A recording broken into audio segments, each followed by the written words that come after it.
Seeker of knowledge, the man who deciphered Egyptian hieroglyphs. Along the Nile River, the ibis bird uses its long curved bill to search for food. In ancient Egypt, the ibis was sacred to the god Thoth, who also had a long curved bill. But instead of searching for food, Thoth searched for knowledge. According to legend, Thoth gave the ancient Egyptian pictures to use for writing. With the gift of writing, the Egyptians became seekers of knowledge too. For 3,000 years, the Egyptians wrote about their world, covering their temples with words, filling their libraries with books. Then invaders came and destroyed Egypt, and the pictures, called hieroglyphs, were forgotten.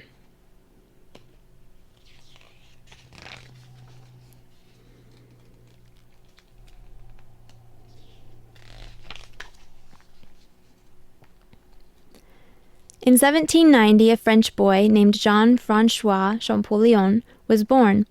When he was 7, his older brother told him about General Napoleon, the great leader of France, who was in Egypt uncovering the past. "Someday I'll go to Egypt too," Jean-Francois told his brother, as he sat spellbound, imagining himself with Napoleon making his own discoveries. There is a jumping, free-spirited kid goat in the Egyptian word imagine, and there is a sharp-eyed ibis bird in the word discover.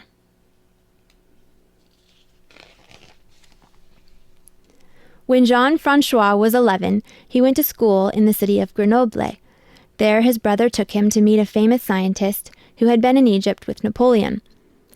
The scientist's house was filled with Egyptian treasures. Each one captured the boy's imagination. "Can anyone read their writing?" asked Jean-Francois. "No, no one," the scientist replied. "Then I will one day," said Jean-Francois, and he left the house full of enthusiasm, sure that he would be the first to discover the key to Egyptian hieroglyphs. There is a long-necked, far-seeing giraffe in the word predict.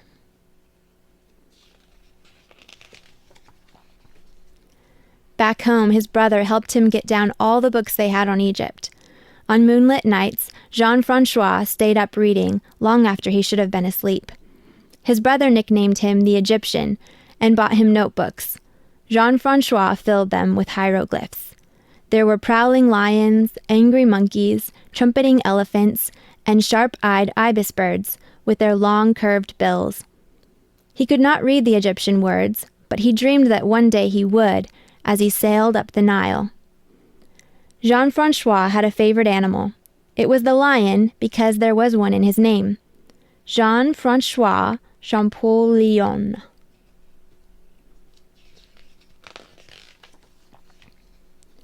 When Jean-Francois finished school at 16, his brother took him to Paris to meet the scholars who were studying a black stone from Rosetta, Egypt. The stone was covered with Egyptian and Greek words and told of a king of Egypt named Ptolemy. By reading the Greek, the scholars hoped to decipher the Egyptian, but the work was difficult, certainly too difficult for a boy, and the scholars turned Jean-Francois away. They did not see the fire burning bright in his eyes. They did not recognize the genius who had already learned all the known ancient languages. They did not know that he was a seeker of knowledge, one who would not rest until he had found the answer. The Rosetta Stone hieroglyphs at the top, a cursive form of hieroglyph called Demotic in the middle, and Greek at the bottom. There are strongly woven sandals firmly planted on the ground in the word never give up.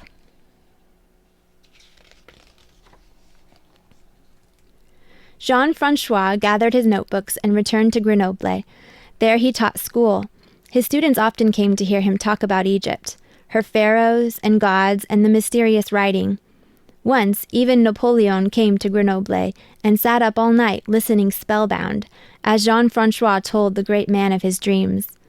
Napoleon promised to send Jean-Francois to Egypt when he conquered the world. Napoleon dreamed of glory. Jean-Francois dreamed of discovery. Thutmose is one of the ancient pharaohs. Thoth is one of the ancient gods. And there are two regal, heads-up-high leopards in the word glory.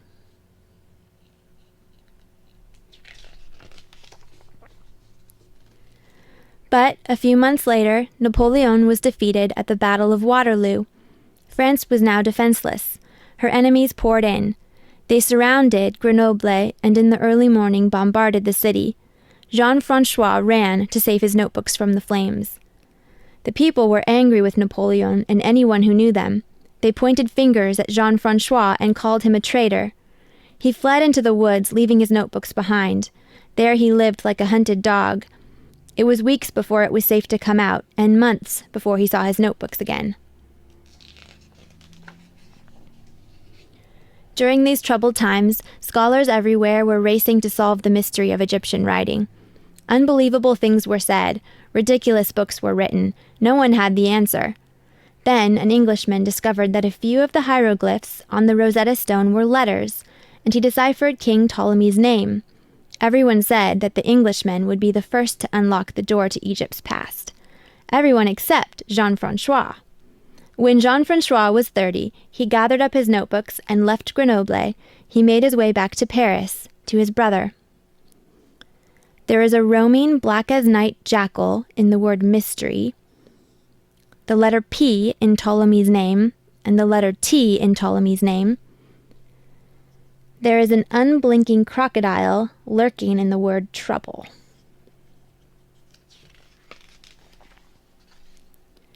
In Paris, Jean-Francois studied the Rosetta Stone and other inscriptions. He compared the Greek letters with the Egyptian hieroglyphs and herded together his own alphabet of eagles and lions and dark-eyed chicks. But this wonderful list of letters was no help in reading the language. There were too many pictures he did not understand. What to make of a fish with legs, a jackal with wings, or an ibis god with a long curved bill? There had to be a link between the pictures and the Egyptian letters, but what was it? Jean-Francois slept little. He ate almost nothing.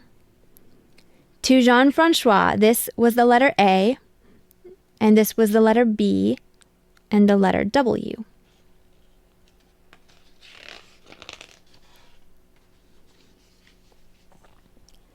Then, on a September morning in 1822, Jean-Francois found a small package on his doorstep from a friend in Egypt.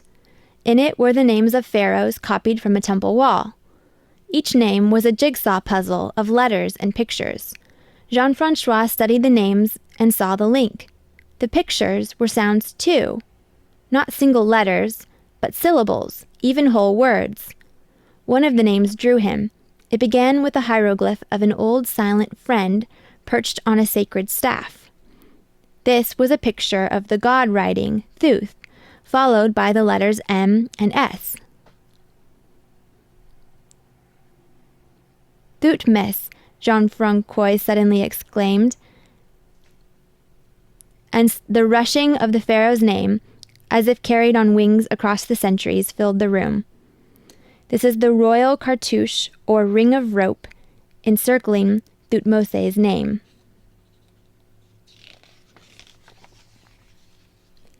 Jean-Francois raced down the street to his brother's office. He burst through the door, exclaiming, "I have the key!" Then he collapsed. He had not eaten, he had not slept. For 5 days, he lay near death. On the 5th day he awoke.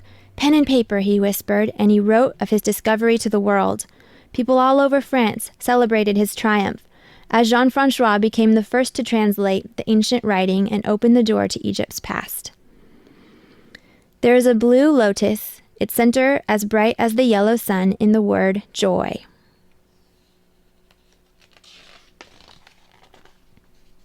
A few years later, the people of France sent Jean-Francois to Egypt on an expedition to uncover more secrets. He knew Egypt so well in his mind that he felt he was going home. As Jean-Francois had imagined 1,000 times in his dreams, he sailed up the Nile. There are rippling river waves in the word Nile. Once ashore, he entered the ruins of a temple. A magnificent flock of ibis suddenly rose up from the reeds and took flight. Below, the ibis saw the seeker of knowledge touch the stone walls. His fingers dipped into the carved pictures. He pressed his ear to the stone and listened to the ancient voices.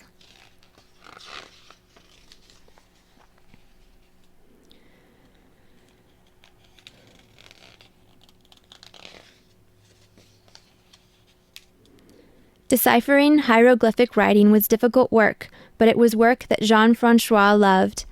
His fascination with Egypt began when he was very young, and like you, he had dreams, and he spent his life making his dreams come true.